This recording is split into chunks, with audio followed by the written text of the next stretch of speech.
back again.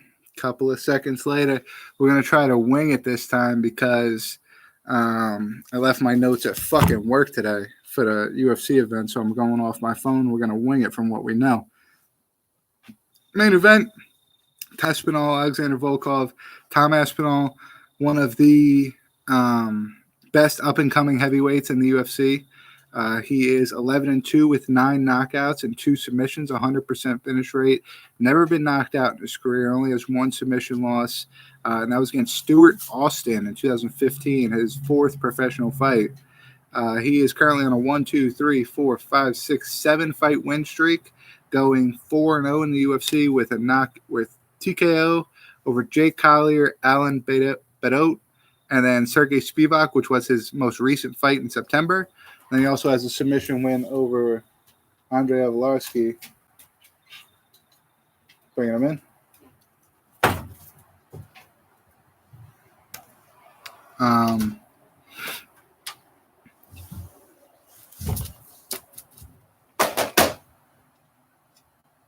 What the fuck? Lock me out, dude. Hold on, guys.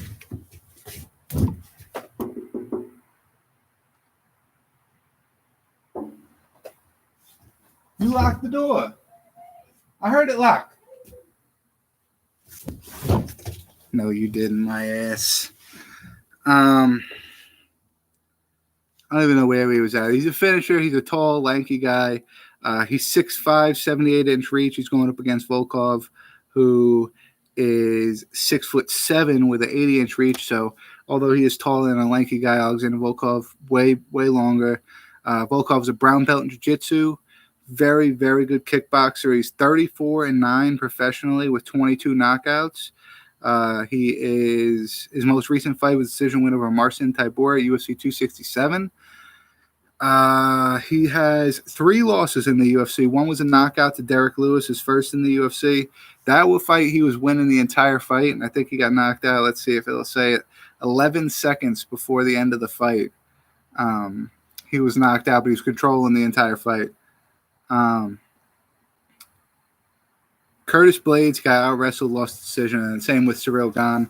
I don't think he's going to have that problem with Tom Aspinall. I don't think Tom Aspinall is going to have a top-pressured wrestling approach to go against Alexander Volkov. I think he's got great jiu-jitsu, but it's just how he gets there, and if he's able to keep the fight there is what I determine as if he's going to win or not.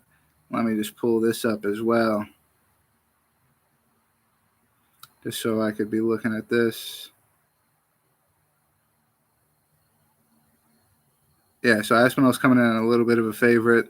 I could see why. Volkov, he was a BMMA heavyweight champion. He was Bellator heavyweight champion. Once he got to the UFC, he won against Timothy Johnson, Roy Nelson, Stefan Struve, Fabricio Verdum. Then lost to Lewis, beat Greg Hardy, lost to Blades, beat Walt Harris and Alistair Overeem. Then lost to Ciryl Gane, and then beat Marcin Tybura. So he's kind of like one of those, he's an older guy. He's going to make exciting fights. He's got a really good striking background, and I guess now he's a brown belt jiu-jitsu, so his grappling is getting better. But I think that's still a glaring weakness going up against a black belt in Tom Aspinall. If Tom Aspinall is able to get the fight to the ground, I think it's pretty easy for Tom Aspinall. That's going to be my pick. The heavyweight riser keeps rising, Tom Aspinall. Dan Hooker going up against Arnold Allen. Dan Hooker looking to turn around his misfortunes in the last few fights. Let's see. He's 22-11. He's 1-3 in his last 4 fights, losing to Dustin Poirier, Michael Chandler, then beating Nasrat Haqparast, and then losing to Islam Makhachev in October. He's got 11 wins by knockout, 7 by submission. He is been fighting in the UFC since 2014, but he's lost to all sorts of guys: Maximo Blanco, Yair Rodriguez, Jason Knight, Edson Barboza, Dustin Poirier, Michael Chandler, and then Islam Makhachev. Here is the big difference between these two guys to me is that Dan Hooker has a professional kickboxing record of 9-1, and then of course he's got the however many knockout wins in MMA. He's coming in 6 foot tall, 75-inch reach against Arnold Allen, who is 5'8" with a 70-inch reach. So he's got a 5-inch reach advantage, and he has a 5-inch height advantage over Arnold Allen. Arnold Allen is a purple belt in jiu-jitsu, but I don't think that's going to be enough. He trains with Hooker trains with Israel Adesanya, Alexander Volkov, guys like that. So I would think his takedown defense is definitely progressing. Arnold Allen is 17-1. Never been finished in his career. His only loss was a decision loss 2014 to Marcin Borzak. He is 1, 2, 3, 4, 5, 6, 7, 8-0 in the UFC. He's on a 10-fight winning streak. His biggest wins, three most recent, Sadiq Youssef, Nick Lentz, Gilbert Melendez, all decisions. I think he's only got 3 finishes while he was in the UFC out of his 8 fights, one by submission to Alan Omar, 2 submissions, Alan Omar and then Mads Burnell, and then a TKO over Paul Cook, not Paul Cook. What the fuck? Okay, so he's only got 2 out of 8 of his fights in the UFC that are finishes, both by submission. So I guess he's pretty good on the ground, but purple belt I don't think is going to be enough to get Dan Hooker to the ground. Now, this is a good gym versus gym kind of thing, because I think Allen is right now training at TriStar, which is, George Masvidal, Faraz Zahabi, and then Dan Hooker's training out at City Kicks Boxing with Eugene Bayerman, I think is his name, Eugene something, Israel Adesanya, and those guys out there. So he's got a really good training. Both of these guys have really good training partners, really good coaches. So in that aspect, it should be a really good fight. But I think, Dan Hooker coming in with that big of a size advantage and wanting to keep the fight standing is going to benefit him extremely. And then when you play that in part with when they get on the ground, he's going to have these long limbs that he's able to throw up and try to play defense with, or even make some offense of his own on the ground. I don't think Arnold Allen really has a chance here, but let's go look at the odds just to see. Oh, it's dead even. So I don't know. Maybe I'm counting Arnold Allen out. I don't see it. I don't know why. Paddy Pimlin is taking on Rodrigo Vargas. I know we talked about last week that we thought this was possibly going to be a co-main event, but it's not. Paddy Pimblett making headlines already on a Tuesday for his skirmish with Ilia Topuria this morning at the Fighter Hotel. Ilia Topuria is also fighting on the main card. So Rodrigo Vargas 12-4, 7 knockouts, 1-2 in the UFC.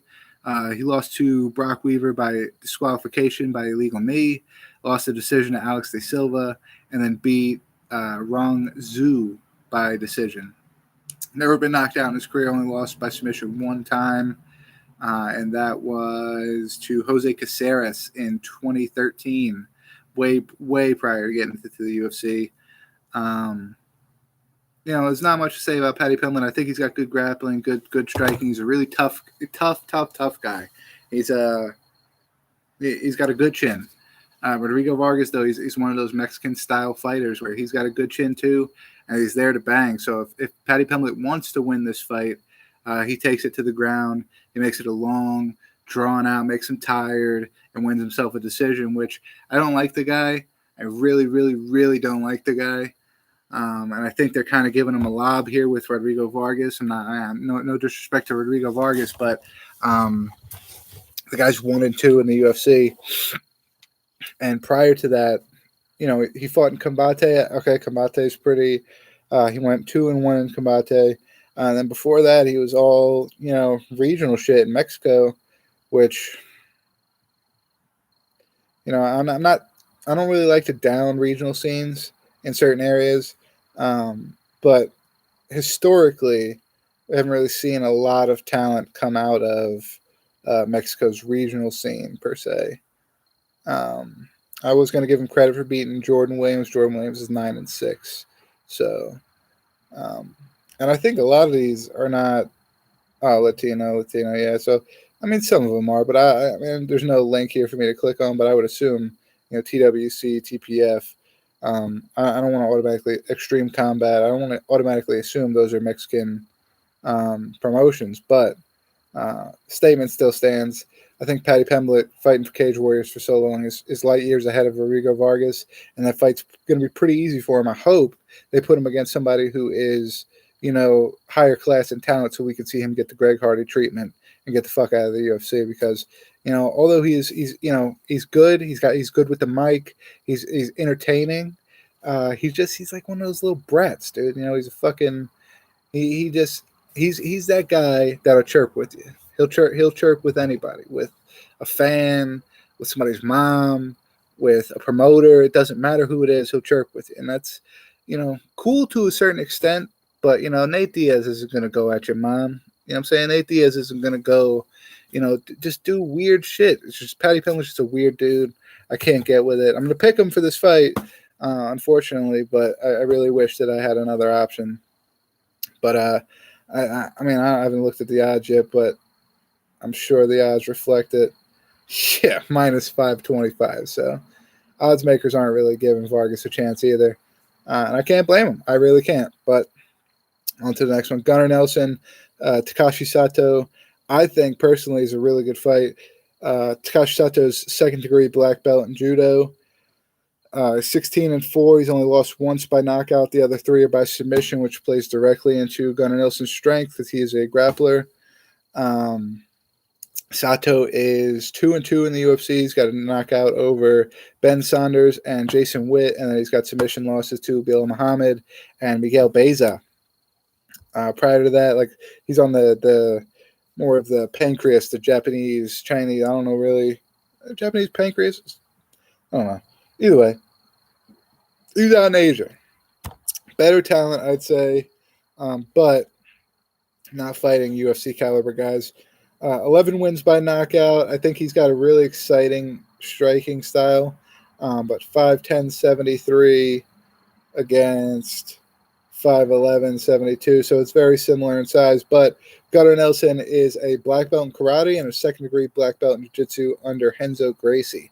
This got 3 out of 4 of Sato's losses are via submission, and this guy's a second-degree black belt under Renzo Gracie. I don't even want to look at the odds because I know it's going to be insane. This guy's going to be crazy favorite. You'd be crazy to pick against a guy like Gunnar Nelson in this situation. 17-5, 2-fight losing streak for Gunnar Nelson. A split decision to Leon Edwards, and then a unanimous decision to Gilbert Burns. His last fight being in September of 2019, so over 2 years now. I've been saying 2 years, 2019. It's going on 3 years now off. 12 wins by submission. He's 17-5. 12 wins by submission. Never been submitted. 4-1 by knockout, ironically. So he's only been knocked out in one of his losses. That was Santiago Ponzinibbio. So here we go. Here's what we're going to compare. Takashi Sato, he's got a very, very unique kicking style of striking. Santiago Ponzinibbio is more of a counter striker. So Gunnar Nelson struggled with the counter striking of Santiago Ponzinibbio. Santiago Ponzinibbio was able to keep it standing with the takedown defense, and then make Gunnar miss and connect when he missed. Takashi Sato is not that type of guy. Takashi Sato is going to come at you full force. He is going to be the aggressor, where that's going to leave Gunnar Nelson availability to be able to take him down and submit him. Who knows if that's actually what's going to happen, but I don't know. I said I was going to look at the odds really quick. Because these got to be just as bad as odds as the Paddy Pimblin fight. Let's see. Yeah, minus 435, so not as bad. But Gunnar Nelson, easily. I'm not even going to go any more into it than that. I did this earlier. We're long overdue. I'm going 14 minutes, and we still got another fight left. But we would have 2 fights left. It would be Molly Mccann versus Luna Carolina. I didn't take notes on that. I didn't do homework on that just yet. I'll do it later on in the week, just because I know it's on the main card, but it's one of those fights where I'm pretty positive I'm going to pick Molly Mccann, but I'd have to really look into it. And normally I do 5 fights on the main card. So when there's a 6-fight main card, I normally leave a fight out, unless it's just stacked, unless there's just 6 banger of fights. So I went Jai Herbert, Ilia Topuria, which Ilia Topuria has given up a big size advantage against Jai Herbert. He's a black belt in jiu-jitsu, though. He's 11-0, 7 wins by submission, 3 by knockout. He's 3-0 in the UFC. He won a decision over Yusuf Zalal, and then knocked out Damon Jackson and Ryan Hall in his 2 most recent fights. I was saying the size advantage is 5'7", 69-inch reach. And he'll be going up against 6'1", 77-inch reach Jai Herbert. Jai Herbert comes into this fight 11-3. 2 out of 3 of his losses are via knockout. He's 1-1 via submission. That one submission loss was to Renato Moicano. 1-2 in the UFC. His other loss was a TKO loss to Francisco Trinaldo. And then his most recent win was a knockout TKO win over Kama Worthy. 9 out of 11 wins by knockout. I'm sure I just said that for the 3rd time. He's just long rangey, man. This would be, if I was an odds maker, this would be a hard fight to. And they got a -4. They got a 2-4, a -450. I get it. The guy's mad skilled, right? The guy's mad skilled, but the guy's giving up 6 inches in height, like 8 inches in reach. And, he's predominantly a grappler. He's got to find a way to get on the inside to get him to the ground to be able to submit him. So, tough task at hand for Ilia Topuria. I don't like picking against those type of odds, and I'm not going to start in this pick because I really like Ilia Topuria. I think he's a rising up-and-coming star in that division. And I'm just not going to pick against him right now, especially against a guy like Jai Herbert, who I've seen him been dominated in the grappling. I'm just not – I don't really like Jai Herbert either. I don't know if it's those guys, those London guys, those English guys. I like Michael Bisping, So, there's certain guys. I like Mike Grundy. Just certain guys I don't really care for. Jai Herbert and Paddy Pimlin being 2 of those guys. Mike Grundy on the preliminary card going against Mccann Americani. That's another guy I like, so I'm not really – there's no bias going to happen there. I'm going to pick that however I see it going down. Shamil Abdurakhimov